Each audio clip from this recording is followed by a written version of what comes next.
Hello, my name is Judy Stern, and I am here to talk about discovering pioneer ancestors in Washington County. Thank you very much for coming to hear me. Miigwech, that means thank you in Ojibwe. I'm going to be reading a little bit more than I normally would like to because I have so many facts and numbers and details to share with you. But here we have one of the pictures that is indicative of some of the pictures that we will see in the second half of the show. Meanwhile, let me tell you that I probably wouldn't even be here if I didn't have this book given to me by my great aunt Lydia, and inside are pictures of people 100 years old who once lived in Stillwater.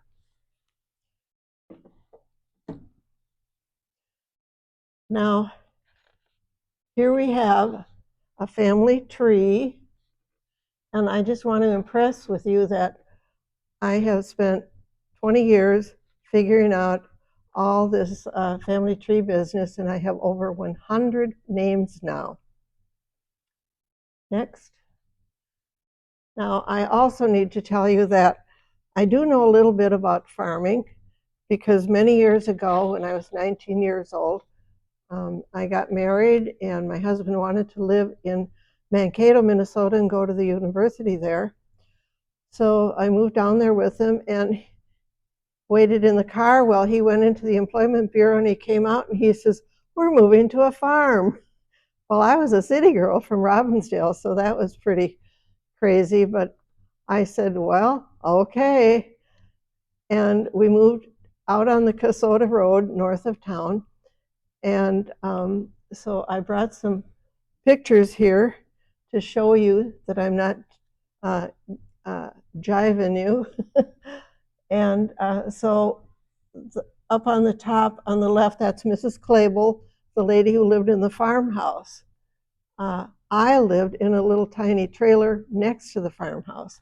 Okay, and then the farmhouse was actually a fort that the pioneers would hide in, and it had a tunnel under the fort that went under the farm front yard and into a swamp on the other side, so if the Indians came, they could escape. And then we also have my little baby down here, and Daddy, who's in charge of raising the mink, and me in my garden. And here's Mr. Clable, and that's with my growing family on a return visit. And we have Lisa with her horse and the cows, but it's the middle one on the top that I really want to take a minute to tell you about, because this wasn't an ordinary farm. Hubbard Milling Company had a big operation there, and it was nationwide, and they made fur feeds or animal feeds for all kinds of animals. Well, they had two farms. I was on one of them. They were all joined together, and they were experimental farms. And my husband had the job of raising mink with different kinds of feeds, and he had to take tests every day. Well, I learned so much, and all my girlfriends were on their way to the university, and I was there on the farm. And let me tell you, I learned more than they did all put together, and I loved it. So I'm going to tell you now that my distant German pioneer relatives built magnificent barns right here in Washington County. And I set out to find if any of them remained in 2006. Mother told me that she knew little about those people. In 1989, I moved to Marine on St. Croix and opened a second store. I already had one in downtown Minneapolis. It was successful enough for me to purchase the north half of the North Block, There's only 3 blocks where Rudy and I sold all you needed for log cabin living except the cabin. Now, in case you don't know who Rudy is, he's sitting right here with me, giving me a little support. The abstract for the property in Marine was a surprise. It included the Judd Walker Orange Lumber Company, and in 1839, they owned 108 acres, the first sale of land in Minnesota Territory. 85 more acres were added.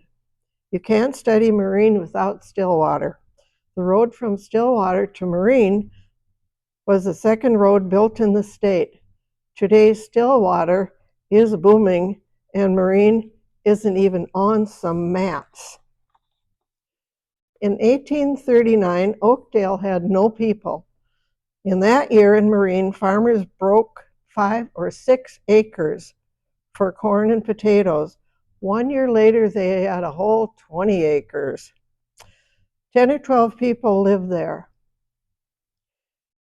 In 1849, a stagecoach route went from Stillwater to St. Paul.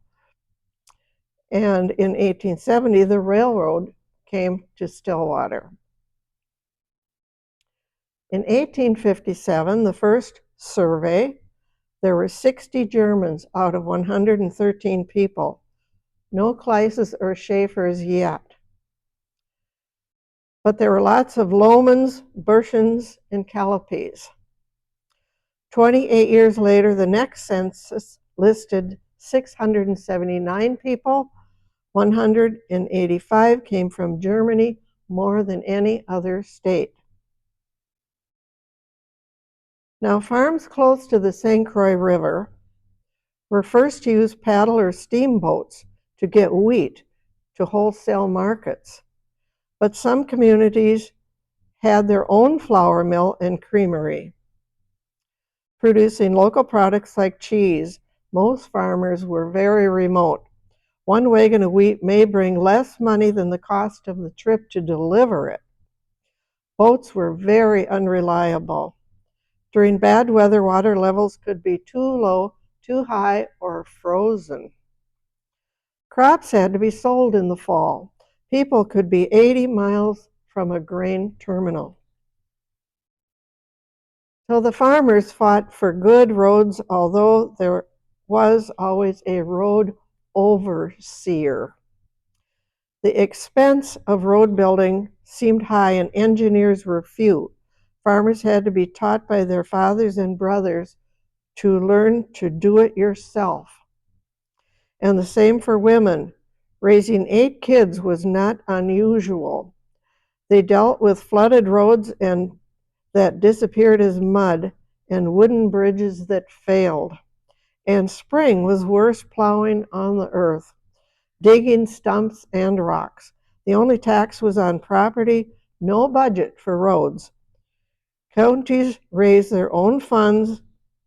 Iron was very expensive and wood was cheap. In 1898, there were less than 30 automobiles. By 1900, more than 3,000. Bicycles had become extremely popular, but in 1902, there were 125 autos across Minneapolis alone. By 1862, Minnesota had 10 miles of railroad, formerly stagecoach lines between St. Paul and Minneapolis.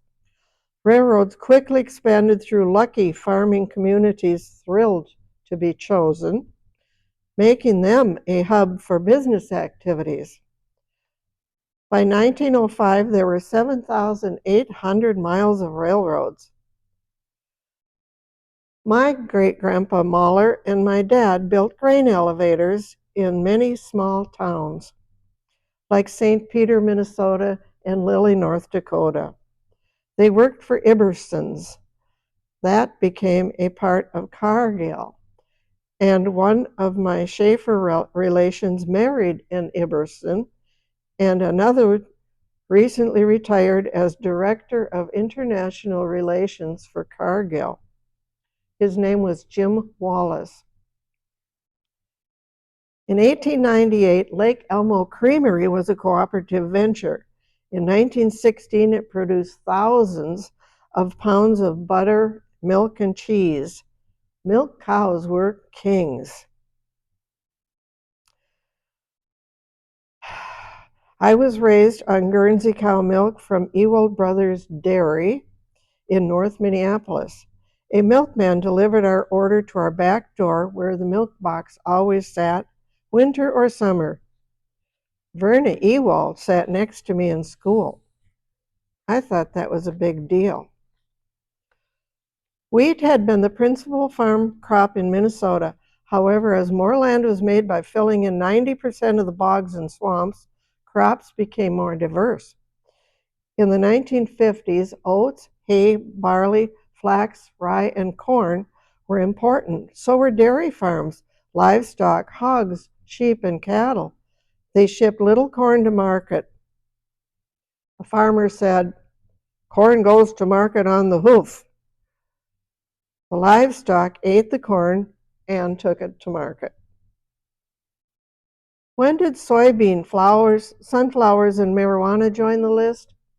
I don't know. The Stillwater Gazette newspaper began in 1870.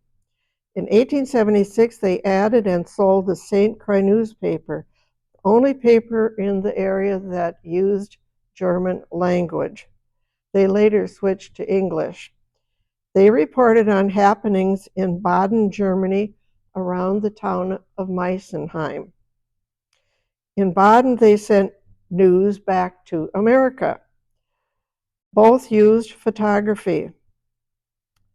Families were able to remain informed. During this same time, Kaiser Wilhelm I was the leader in Germany. My grandfather had been a guard to the Kaiser. Today, Meissenheim has a cemetery for the dead and missing who fought in World War I against the United States. Many of those names match soldiers from Minnesota's war rolls who fought against their own relatives. So I'm going to tell you, this is my personal description of a German bank barn. So I didn't copy this out of a book. So I hope I'm right because I'm sure all of you know exactly what I'm talking about. Okay, bank barns are built on a hillside. Cows or cattle enter the side with the lowest level for milking. The other side has a natural or built-up ramp to unload the crops gathered in the field. This usually has one large centered door that rolls on a metal roller along a rail fixed over the door. The shorter ends of the barn have a gabled shape. The siding is all vertical pine boards, the same width and thickness. The barn floor is not all the same, but it is all pine. The support posts inside vary. A gambrel or Gothic barn have differing roofs. Now, expensive glass windows were almost always in a row over the main door of a bank barn. Maybe two small ones under the roof on each end. The slope of the roof may extend over the sides more than some barns to protect the barn from water. The oldest barns were all post and beam, hand-cut pegs until square handmade nails were used. Local stones created the foundation walls. Later, cement was used. Barns were made with the aid of brothers, sons, and neighbors working together who shared farming equipment during threshing time. Women cooked huge lunches, the main meal, and competed for being the best cook. They also worked in the fields, barns, and with the animals. So here's a question for you. What was the reason that so many English, French, Irish, and Germans wanted to leave the homeland during that time? In 2006, I met a fellow named Amory Johnson who married Meta Getchell from a farming family. They had traveled to Meissenheim, Germany, where my great-great-great-grandparents were from, and made a video of the town and the Schaefers. A Schaefer had given the first sermon in the historic Humble Church. He said the town was thousands of years old, that the Schaefers were the trumpet blowers with ram's horns. Schaefersheim is a small town near the border in France, which has been German in the past. Now it is Alsace. The coat of arms for Schaefersheim is still a sheep with horns. After Napoleon's Waterloo defeat in 1815, Prussian and Austrian princes controlled the land. They hated ideas about growing nationalism, liberal ideas about eliminating hereditary rules for self-rule. Non-stop wars subdued peasants who had no power. However, Germans have always valued education. One could attend a university and study history, music, theology, or science. They produced aristocrats who excelled in military service and governing. So the Elbe River in Germany was a dividing line over the years between Germany and Prussia. There was a tension caused by wars with surrounding countries. Prussia had been a separate country equal to the West. They had an elected parliament and a king. Germany had the Reichstag in Frankfurt. Alliances continuously changed with Russia, Austria, and France. But Prussia in the east had vast natural resources. Both sides had access to the Baltic Sea. In the 1840s, Britain was in need of more labor. They enticed Germans with liberal freedoms, unlike in Germany. And this was when immigration to America began.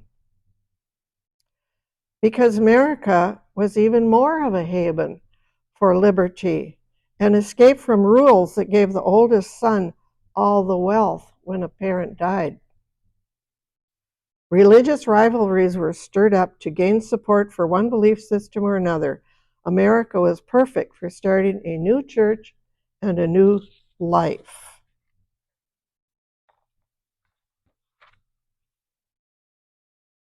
This is a map of Meissenheim.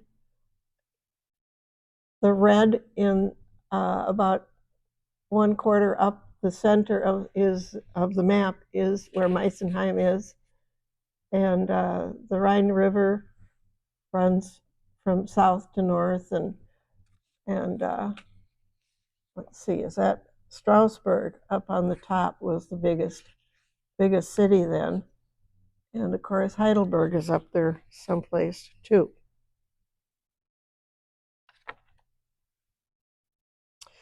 In 1867 and 1872, in Meissenheim, Baden, Germany, two families of interest to me, the Kleisses and the Schaefers, lived in the beautiful Rhine River Valley in a small village of farmers on both sides of the flooding river.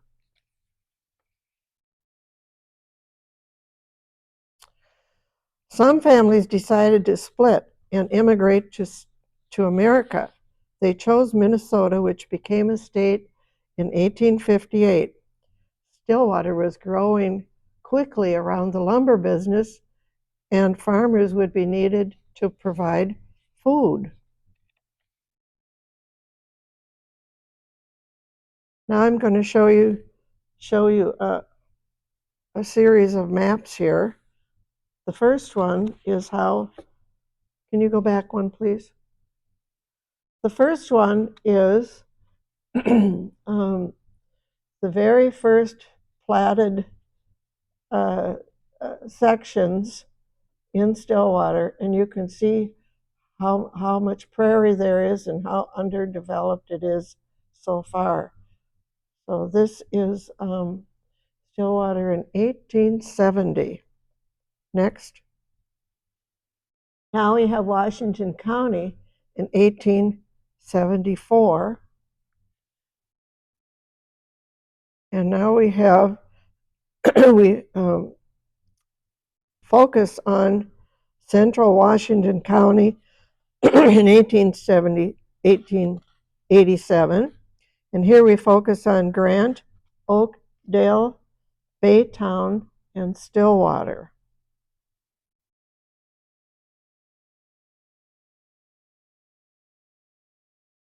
Here we have the same map, but it shows landowners in 1887.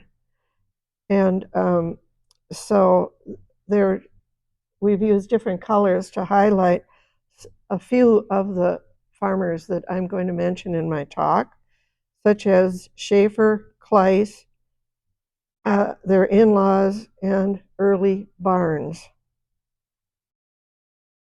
Here we have the same map in 1926, zeroing in on the farm holdings of some of the old farmers.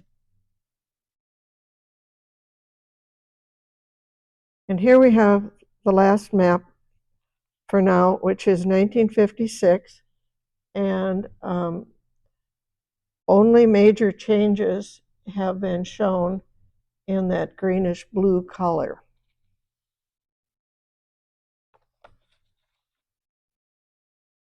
Well, here we are at the Kleiss barn, established in 1869. And the Kleiss and Schaefer families helped each other build their buildings. And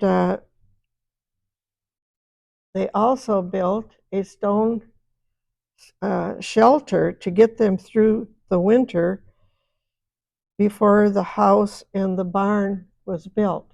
So on the upper right here is the stone foundation original, but of course most of the top part has been restored to protect the inside. It's actually quite large. I was surprised. And there's an aerial view of the Kleiss farm, and they donated some of their land for a park. Down here is wintertime coming in the gate up to their farm. And here is summertime, and this is the Kleiss house. Here we have the Kleiss family. And so you've got Catherine and David Kleiss in that great big picture of the two of them from 1868 when they came to America. Up here you've got William and Anna, and let's see, David Schaefer and Ursula Kleiss in her wedding gown, and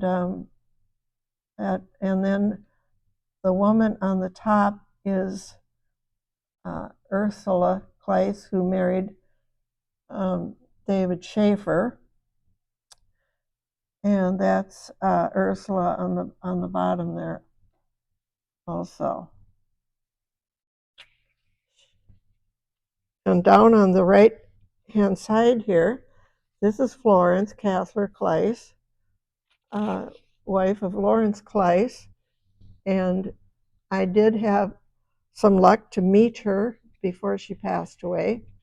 Florence was already gone, and she was running the farm almost by herself, but with some help of grandchildren, I guess. And she let me take her picture right there.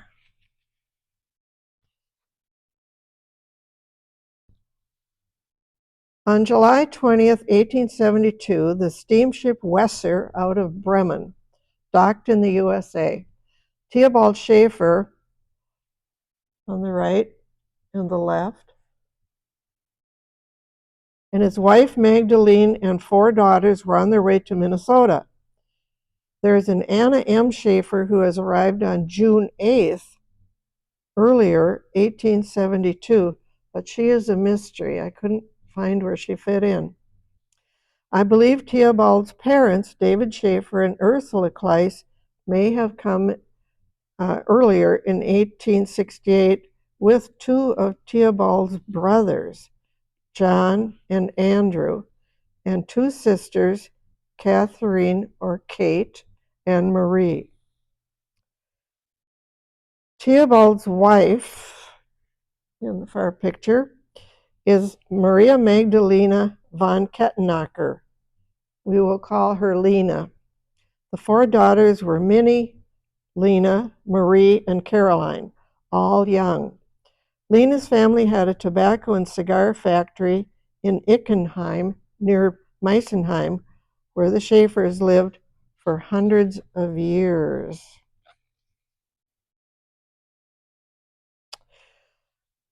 This is Theobald's barn. Now, most immigrants are farmers, but Theobald was schooled at Heidelberg University to be an engineer. He was also a guard to Kaiser Wilhelm I. He built his barn in Stillwater on the corner of 5630 Keats Avenue and 55th Street North. The house was on the south side of the street, the barn on the north side. Jeff Betcher now owns the barn and has a new home next to the barn. Within 2 years of arrival, tragedy strikes for this family. Family stories tell of a small child, a girl at a picnic, who was mauled and killed by a dog. Some people think it was Caroline, one of Theobald's youngest daughters. And then Theobald was struck by typhoid fever and died. His father, David, was so distraught he died within 3 months. The 2 are buried side by side in St. John's Lutheran Church Cemetery in Baytown. The 2 widows, Ursula and Lena, and the daughters end up living together in Theobald's house for about 1 year. Lena meets another man. He is a widower from Greenwood, Minnesota. That's near Rockford and Hanover. His wife, Henrietta, died.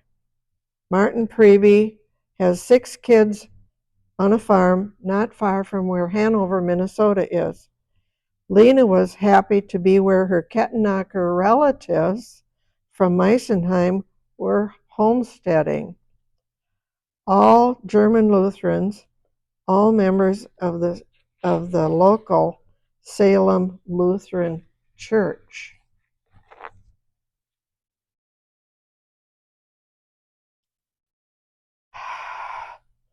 The widow Ursula, David Schaefer's wife, moved into her daughter's home.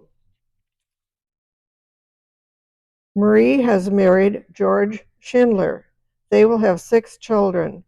Ursula lives with them until she dies at age 93 and leaves 80 grandchildren. I asked Florence Kleiss, what happened to Theobald's property? She said, Theobald's barn property was bought by Uncle David Kleiss. His son David lived there with a sister, Mary Jean. They sold it and moved to Park Rapids, Minnesota. The barn is still there, but the house burned in about 2003. That was the house that stood on the other side of the road.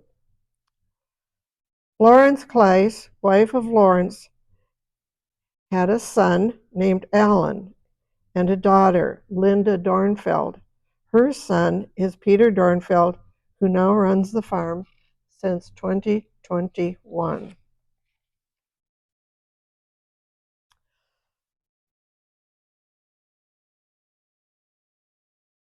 I had found the Schindler barn in 2006.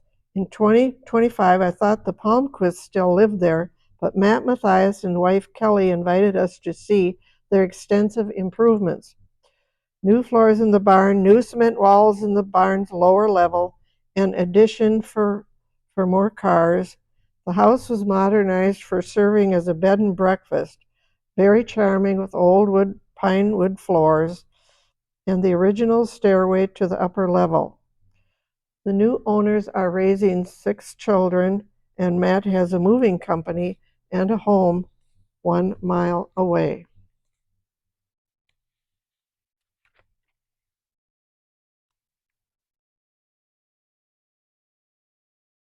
This is a picture of the Schindler family.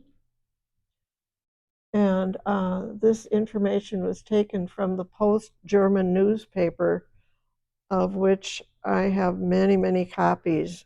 And it's just a priceless resource for all this information.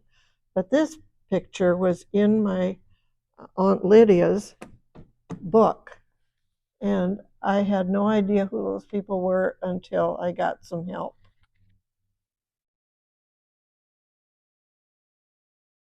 Okay, next, we're going to see a map of Greenwood. So this is what they call a Crow River country. What became of Theobald's widow and the 3 daughters? They left Stillwater and moved away. Artie Schaefer told me there was a German connection between the pioneers in Stillwater and in Greenwood in Hennepin County. My 1913 plat map of Greenwood shows Rockford in the west in Wright County, and to the north lies Hanover. The Germans founded a St. John's Lutheran church in Rockford. I visited there, and there I found names in their first register, like Splittoser, Kettenacker, Schindler, and Betcher. And that's where I discovered that Artie and I were really related by blood. At the Salem Lutheran Church, closer to Hanover in Greenwood, I found more names in their register. Lots and lots of them. Splittoser, Schindler, Kempf, Kern, Reich, Betcher. I was shocked to find the names and the graves of my great-great-grandfather, Martin Priebe. Pioneers called it Greenwood, Greenfield, or Crow Country. The Crow River has a very extensive watershed. Homesteaders were living on Indian land or in Minnesota Territory. In 1858, Minnesota became a state. Then came the Civil War from 1861 to 1865. I think we're moving too fast. Maybe not. I had no clue that in Greenfield I would find a strong bond between the St. John's Lutheran Church in Baytown and Salem Lutheran Church. By reading 1850s German language church records from both churches, only then did I begin to get solid information. Now, don't move. The Reich, Priebe, Kettenacker, Schaefer family. The Priebes are on the left, and the Martin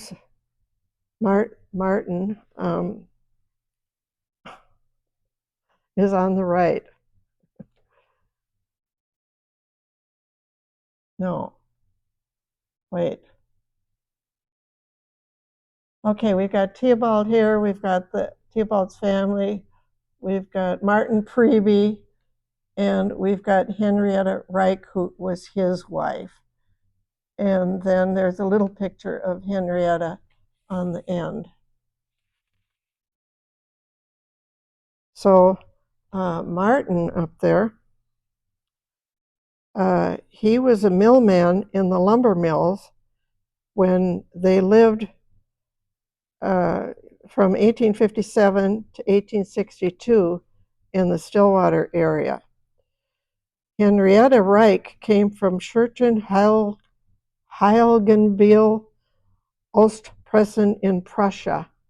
They both came on the USS Elbers together, arriving November 1st, 1856.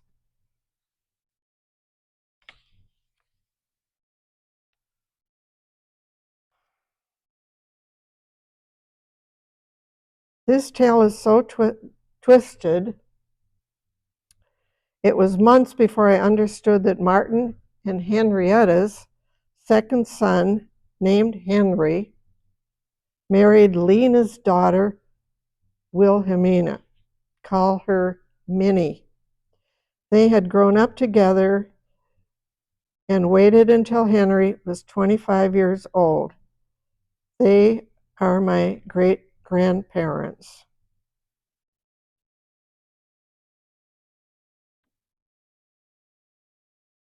Henry Priebe and Minnie Schaefer in the center had one son named John and 3 daughters. I remember my grandpa John, a Minneapolis city attorney and Republican politician. So on the far side is Aunt Lydia, who gave me this book. I remember her, and that's her dress. And in the middle, Lydia is the tallest daughter on the right. My grandfather, who I remember, is the little boy on the left. And my great-grandfather is the one who was raised with Wilhelmina, Minnie, in Greenwood. And here is a precious picture of my grandfather and his mother and his future wife, Myrtle. And I'm not sure who the 2 ladies in the middle are. If anybody knows, I wish you would tell me. But that picture is in Stillwater.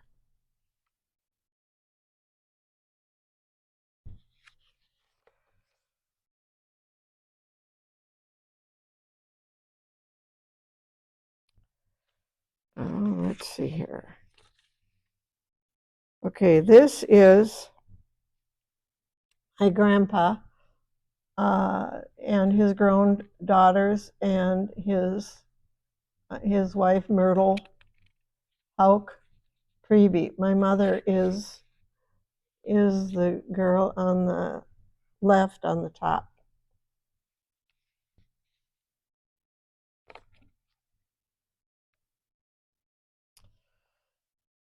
Wow, Henrietta Reich had 8 babies, and Lena Schaefer raised them, plus 2 more children born to her and Martin Priebe, and her own 3 girls. And to top that, Martin left to fight in the Minnesota 11th Infantry at the end of the Civil War. He was present during the 1862 Indian Uprising. Crow Dog, the Dakota leader, often came to Crow River country. Henrietta and Martin fled with the children, walking about 40 miles to Fort Snelling. Don't move it. Now this picture, David Kleiss and Ursula Schaefer from Meissenheim had a son named John. He was born he was a baby after Theobald. He married a woman named Elizabeth or Liza, and we don't know very much about her, but there's John with his daughters.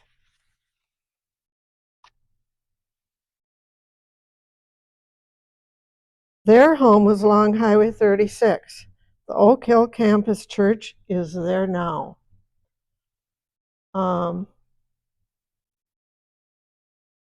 And that's 9050 60th Street North. John and Liza had 5 children. Their barn was across the street.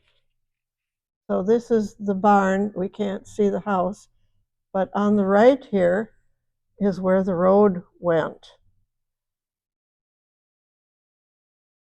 So this is the house across the street where the Oak Hill Church now is.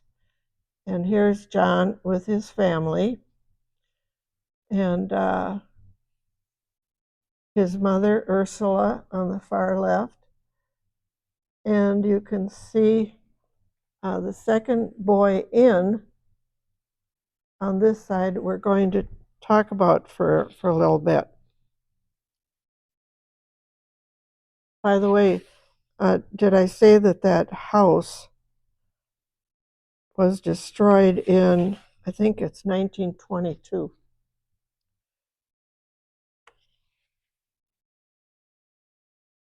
So here we have their son named Julius John Emil Schaefer.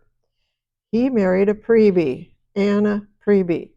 Her father was Gustav Priebe, a brother of Henry Priebe. Her mother was Mary Heinen from Highwood, St. Paul. He lived at 9109 North 60th Lake Aamodt along Highway 36. So this is pictures of John Emil with his sisters, Mary and Emily. Well, you can read them yourself, I guess. Let's go to the next one.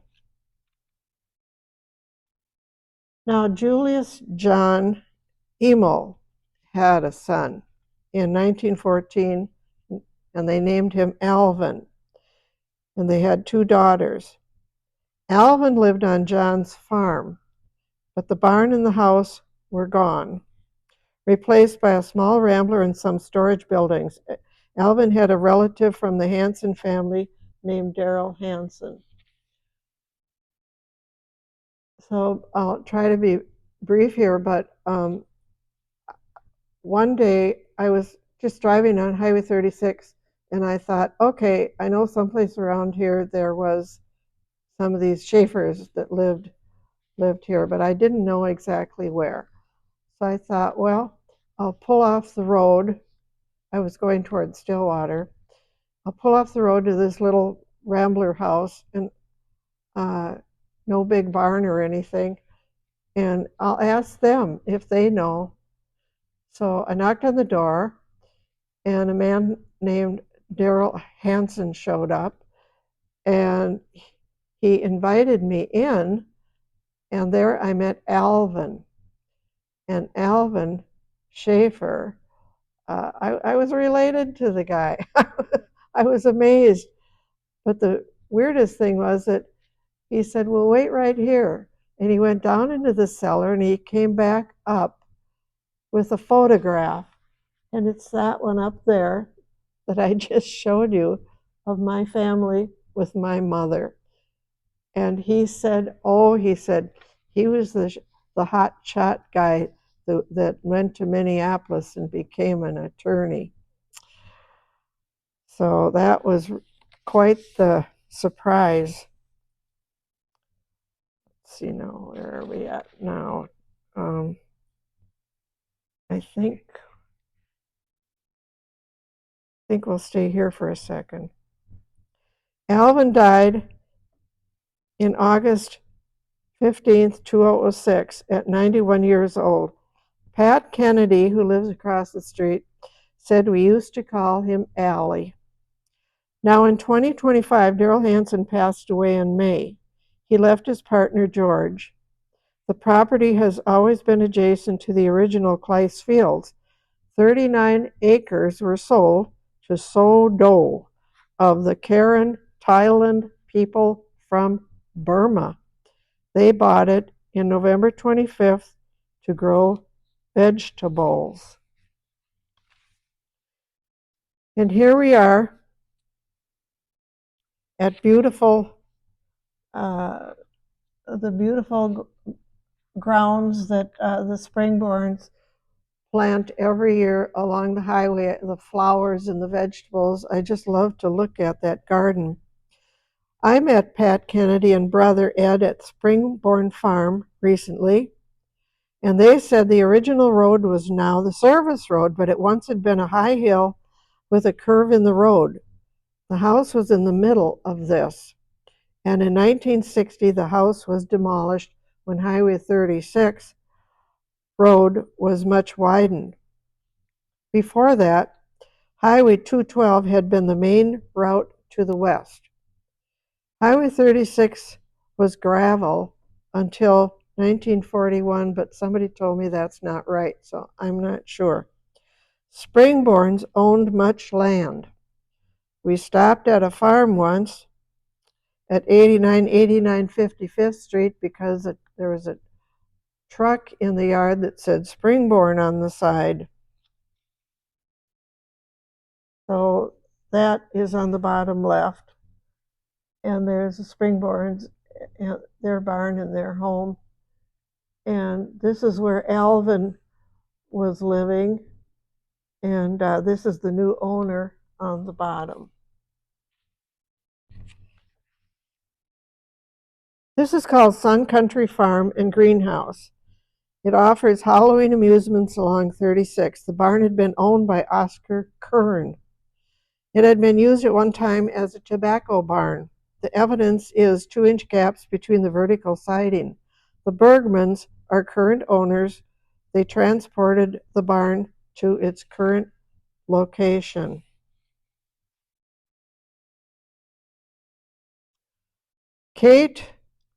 Katharina or Kate Schaefer married Conrad Getchell in 1870. Their children were Emil and Charles. The men married the Kruger sisters, Lizzie and Emma. Charles had 6 children, Wally and Martin, and Meta, Edward, Esther, and Leona. It was Meta and Amory Johnson who had traveled to Meissenheim.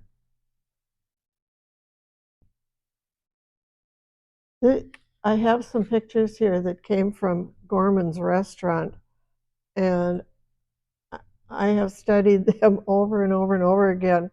I'm going to get fat from eating all those delicious chocolate malts that he serves me. Okay, next page. On November 4th, 2025, I met the current owners of one of the Getchell farms on 11658 50th, where Martin lived in May 2007 when he died. Danny Hecker, raised in Finland, Minnesota, and his wife and children bought the farm from Martin's stepson, Ray Hansen. The magnificent barn with a gambreled roof had been built in 1912. All the farm buildings on the bluff overlooking the lake were gone 10 years ago. But there's still a granary, blacksmith shop, and a large shed. The home is now completely remodeled. I didn't recognize it since my visit to it in 2006. Danny is an owner of Crown Exteriors. The land had been split between himself, Sun Country Farm, and a developer. So there's Danny. Well, there was Danny. That's okay. It's pretty clear. There's Martin over there, and the barn is just beautiful.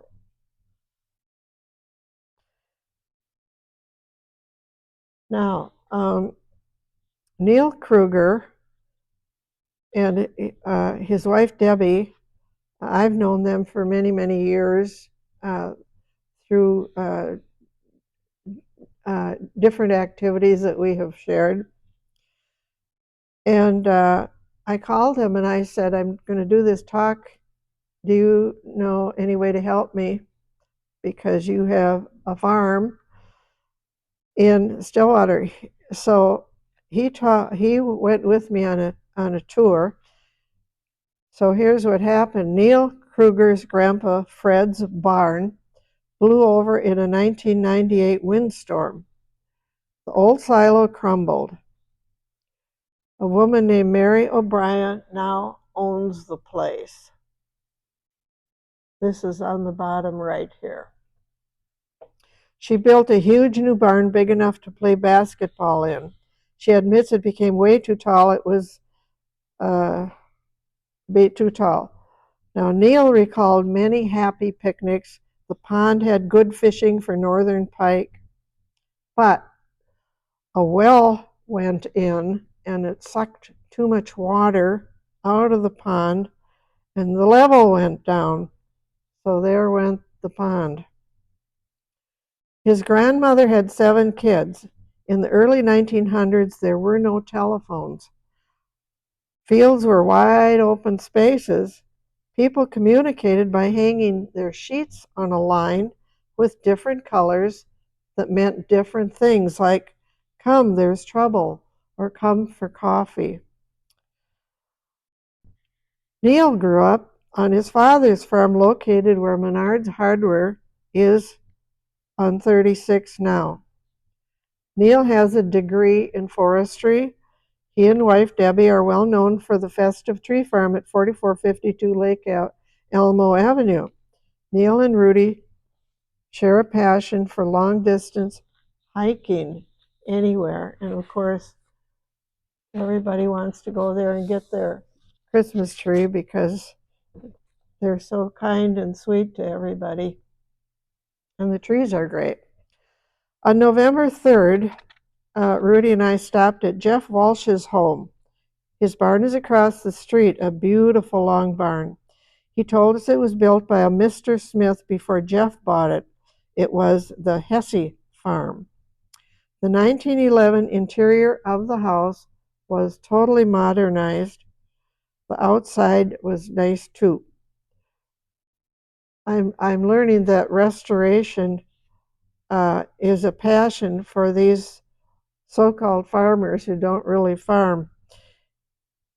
He lives at 10830 50th Street North with his family.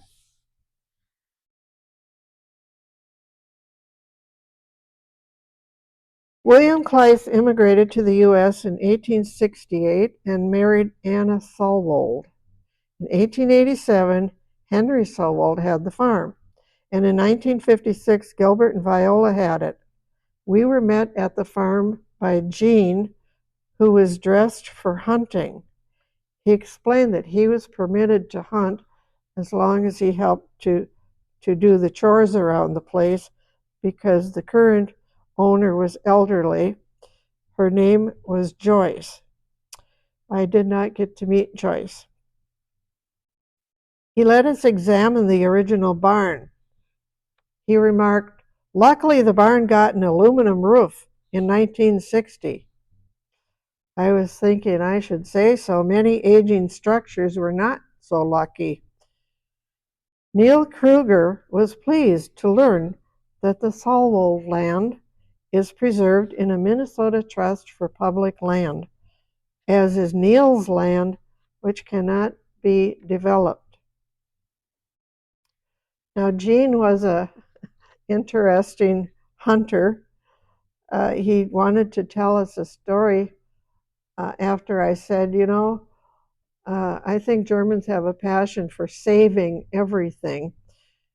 And he told me a true story about a farmer buying more land on an adjacent farm where he found tons of barbed wire buried under the dirt over the years. And it took several years for that poor man to get it all out.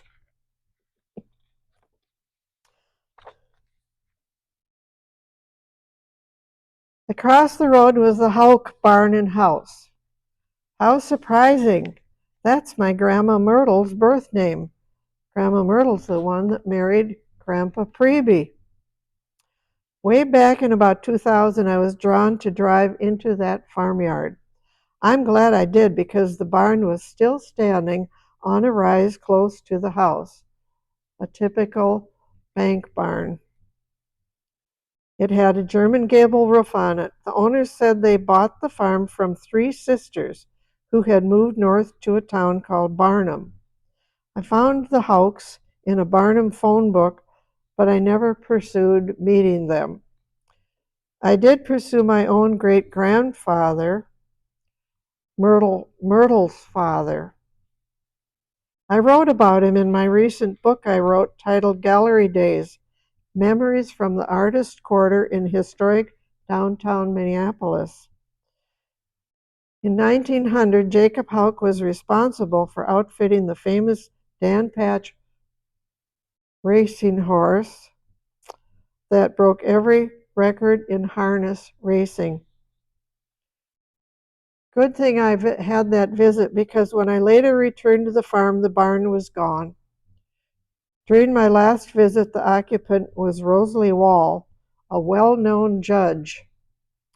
It may have been her daughter living with her. The entire main floor was stacked high with books. I think only the sinks and beds were clear, and I didn't look under them. Up the road from the Sowolds at 9825 47th Street North, Neil introduced us to Richard Eder, living on the farm with his wife, last name Reichert.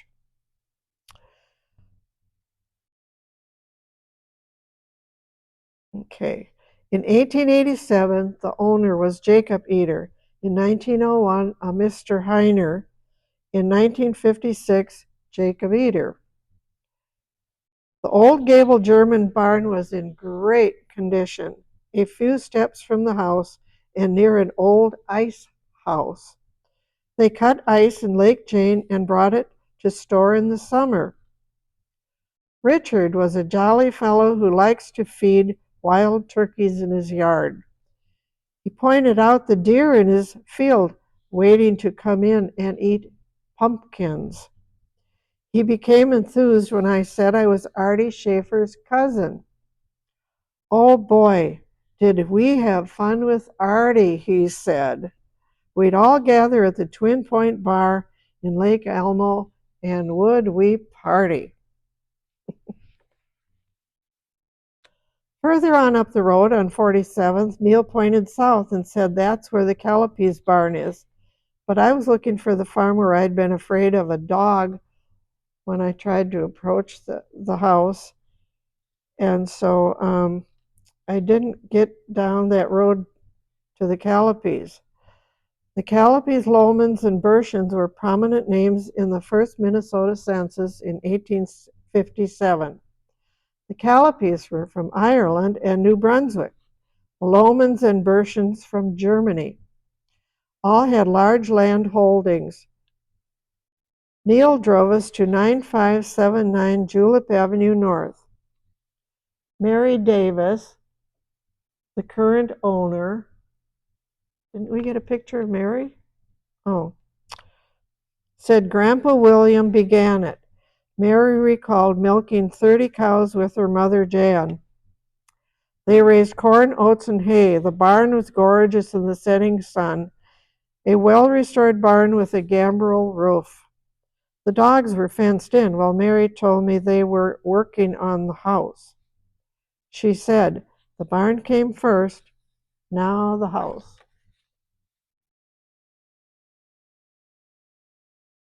Cloverdale Farm was created in 1849 by Henry Moss, a U.S. Attorney General. In 1887, James P. Gripper, a lumber baron, bought it. And 10 years later, another lumber baron owned it. Thomas Irvine built the big barn to house and train trotting horses in 1924. In 1958, a tornado destroyed the barn. Cloverdale Farms subdivision began in 19 1894. Along Stillwater Boulevard, across the street from the fairgrounds, stands an imposing red brick farmhouse with a sign, Shady Lane Farm. I think the Kerns owned that and the sturdy big white German barn. Meredith Lovett owns it now. Her friend Molly Brown was helping to clean out the barn when we visited. They had turned it into an event center. The house was already a bed and breakfast. They said the property had been homesteaded in 1860. The barn dated to 1875. Lovett has changed the name to the Lovett Farm. In that same neighborhood, we discovered the fields of St. Croix on Linden Trail North. The barn stands proudly overlooking a lake, all perfectly new, yet it was old. The barn can be used by a homeowner's agreement to rent it for an event. We learned that it was originally the barn or the farm first owned by Bloomer, Aamodt Getchell, and Wally Getchell. In 1913, Wally was the first son of Charles Getchell and Emma Kruger. Charles was a brother of Martin who died in 1007. Only in 2006, I was lucky to meet the kindly farmer who showed me his place on 50th Street. He had married the widow, Marie Hansen, and together raised Leonard, Darrell, and Howard Hansen.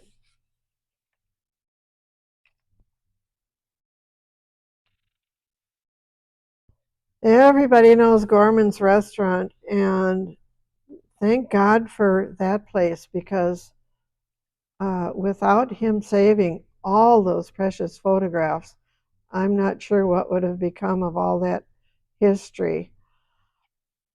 Gorman started 3 restaurants in 1980 named White Hat. The one that still exists is on the corner of Lake Elmo Boulevard and Highway 5 across from the school. Kevin, the son, owns and works in the most unique, amazing museum restaurant. Walls are full of photographs, black and white, that depict local history. Each picture has a caption with who they are. Kevin serves great food and the best malted milks in town. Kevin asserted that the barn outside his window was very, very old. Among the first for sure, he said. And look at the Muscript barn, now Schilkren's barn, since 1948. See, it's half gone now. And both of these barns can be referred to as the North Star 1 barn and the North Star 2 barn. Makes me want to cry, that's for sure.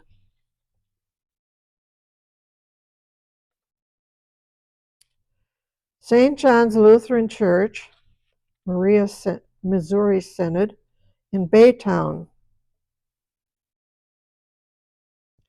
The sun poured over me as I sat under a window, poring through the church records for Schaefer names and dates I then recorded in my little spiral notebook.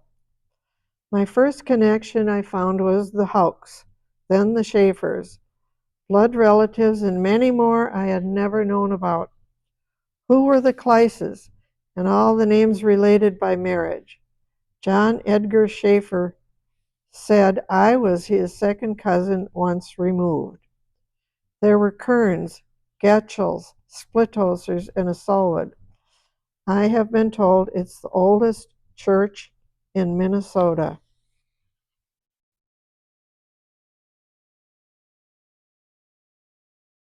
St. John's Church began in 1850 in a frame building that still stands by the brick church. It was in the previous picture. I met Pastor Zemer at his door on November 3rd, 2025, when he was delighted that I wanted to preserve the memories of the early German pioneers. The church has been the heart of the German Protestant community and continues today, located at 5274 Stillwater Boulevard North. George Kern, I am told, provided 2 acres of land for the site in 1858.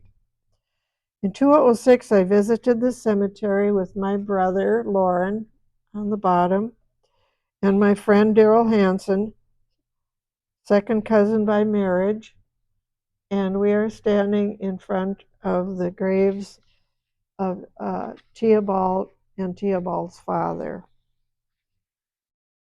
Behind there, I can see a Schindler gravestone. And this news article is something else that came out of the Post newspaper. And that's how the church looks today. Okay. The first settlement in Grant Township was in 1849 by A. Masterman and William Rutherford. In 1850, Grant was first named Greenfield, but when they changed that, it was the same name as one in Wright County, so they changed it to Grant. Masterman Corners had a grove where large meetings were held. The barn and house were one of the first homesteads, built in 1854. Kevin Masterman, age 66, told me that in 2008 they sold it to Axdalls. Anna Lehman owned it then. The photograph is from 2008. A beautiful red brick house still stands. The address is 171201 116th Street, North Stillwater. Well, I asked my friend Helena for a copy of their barn, and what I got was a very beautiful sunset. And where's that one from on the left, Rudy? Oh, and also we got the one with the solar panels on the top. Now that farm is owned by Helena Myers and run by her son Everett and wife Ann Arneson. They specialized in a fruit chair business. They are at 9798 75th Street North in Stillwater on Highway 12 up the road from Masterman's Corner, across from a housing development owned by David Washburn, who still has his barn and an old house along the road. I think we should encourage him to preserve those structures. I found George Kern's family in my family tree, but it goes way back to the 1500s. Nonetheless, George was a pioneer farmer, and I was hoping to meet him. Well, I was up in Aamodt, Minnesota, looking at antiques in the Aamodt General Store, which we love. And by the way, they have a wonderful threshing bee every August in the first week, and all these antique tractors and everything are there. So there I am, and in the antique store, and I open a book, and there's a handwritten letter that describes how George Kern did not want to sell his property. And he was telling some buyer in the letter. And so I kept the letter, and I thought, well, maybe there's a new Kern, and he would be interested in seeing that letter. So I found out where he was, and I gave him a copy. So a George Kern was elected a justice at the first town meeting in Oak Park Heights, not far from St. John's Church. I was able to meet the current George, gentleman farmer. He had a painting of the barn that they once had, but the painting or the barn is gone. Next. Now Andrew Schaefer, was the youngest son of David and Ursula. So he was Theobald's younger brother and John's younger brother. He was 15 years old when he came to the U.S. in 1868 with his grandparents, one brother, John, and sisters Kate and Marie. Theobald and Ursula came in 1872 to join their children. Andrew, born in Baden, Germany, came to the Crow River country in Greenwood, Minnesota, and there he met Augusta Splithoser, whom when they later married, they moved to Cedar Hill Farm, to his father's homestead perhaps, close to Kempf's Corner property at Manning Trail and Highway 36. They had 6 children. One son was Reverend John Emil Schaefer, a Lutheran pastor. He married Elsa Merstedt, whose mother was Mary Magdalena Schaefer. John and Elsa had a son in 1918 named John Edgar Schaefer. Artie Schaefer, and this is his branch of the Schaefers, told me about his aging cousin who lived in Oak Harbor in Washington State. So in 2008 or 9, Rudy and I went to visit John Edgar and his wife Ruth, and his daughter sitting next to me in the red dress, and the daughter's husband. Well, that was an absolute treasure trove with boxes of Schaefer family history and Priebe family history and Kettenacker family history. John Edgar was an amazing man who lived in Phoenix and was an engineer and helped devise the grid for the streets of the city of Phoenix. And he lived in Oak Harbor, Washington State, because his daughter was there, secretary of the church in that town. And Rudy and I made 2 trips to visit them there. And then when he was dying, we went to see him again at Ruth's summer house down in New Mexico, Arizona. And soon after that, he died. But he opened up so many doors for me with so much information. And believe it or not, he remembered my great grandmother and told me how his mother and father took a trip to California together with Henry and Wilhelmina. And he described what they saw when they went to California.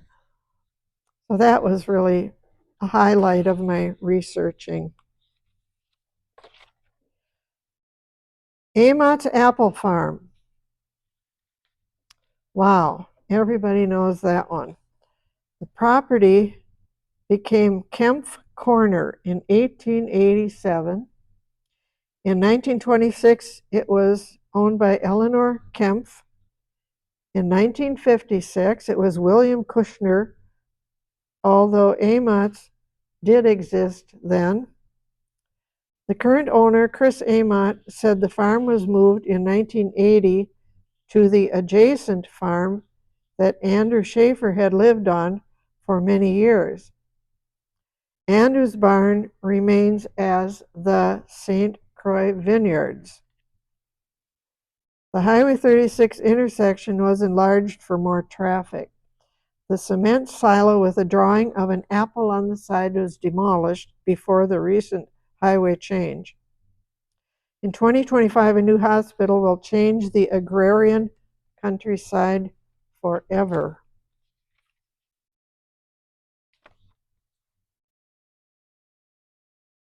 Well, here's Artie Schaefer, probably during the second time that I told him that we were second cousins, and I brought my other cousin along because she's in the same situation as a second cousin from another branch. Well, Artie thought when I first approached him without my cousin that I was flirting with him, so he didn't believe I was family. So I brought my cousin, and we told him we were both his cousins. Well, he still kind of thought we were flirting, but eventually he looked in some of his own memorabilia and he said to me, "By golly, we are cousins." But the Gasthaus Bavarian Hunter was begun in 1966 by Carl and Elizabeth Schoney. Then Carl Jr. and his wife Kim took it over. That was Artie's father over there. Here's Kim. And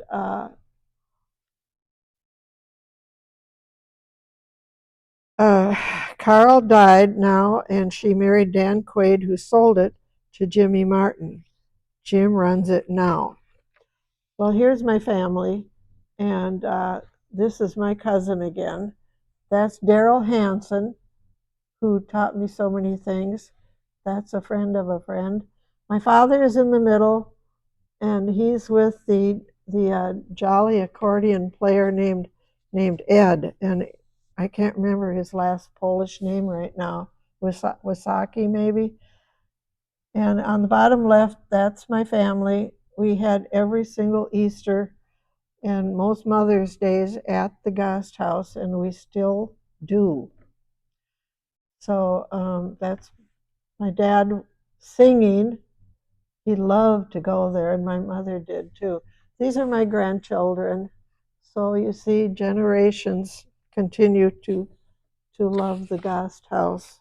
Thank heavens it's still going. Okay, so during my search for old barns, I collected ones that I was not able to identify the owners or the origins, partly due to time and energy or just lack of sources. So if anybody knows anything about these, especially the two on the right, because those are taken from postcards from the 1920s. Somebody in Stillwater is very proud of their farms. Artie Schaefer, boy, don't we miss him. He was such a personality for so many people.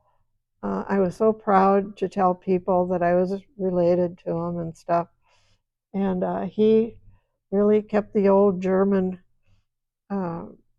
traditions going for hundreds and hundreds of people who came from miles around. And of course, we're all going to miss him. And thank you so much for listening to my talk. I know that it was kind of long, but hey, it took me over 20 years to figure all this out. So thank you for being here. Good. Done.